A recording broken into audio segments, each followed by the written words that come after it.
घर में घुस के मारेंगे कसम है माँ भारती, घर में घुस के मारेंगे कसम है माँ भारती, तलवारों से तिलक करेंगे गोलियों से आरती। भारत माता की जय।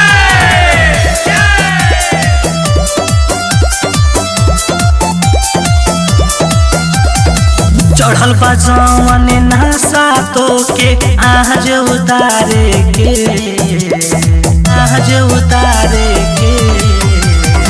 चढ़ल बा जवान नशा तो के आज उतारे के। राजू भरन के दे दी हथियार, हथियार। राजू भरन के दे दी हथियार सरकार आज खुशी के मारे के। राजू भरन के दे दी हथियार सरकार आज खुशी के मारे के। भले हम सरकार में हैं, राजभर जाति के खाली लोगों को हथियार सरकार दे दे तो पाकिस्तान में घुस के मारेंगे, पता नहीं लगेगा पाकिस्तान का। शेर के सानी ही शान रहेला, सूतल शेर जगाई जे, जान के हाथ से धो बैठी हो भारत आँख देखाई जे, भारत आँख देखाई जे।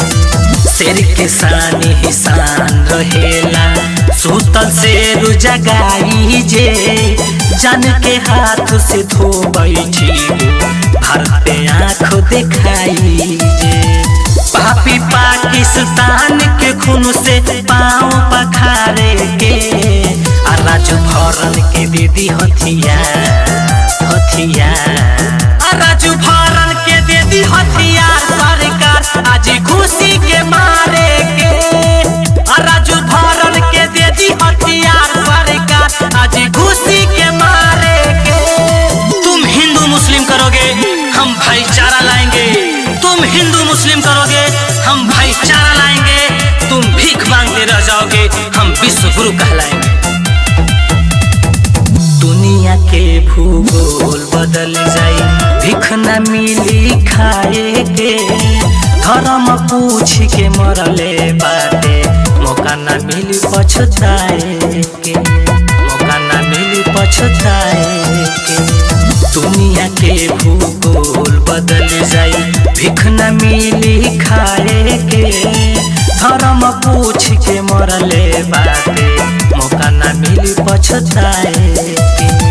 बलवंत कहे आतंकी के आज जान से मारे के। राजू भरन के दे दी हथियार, हथियार।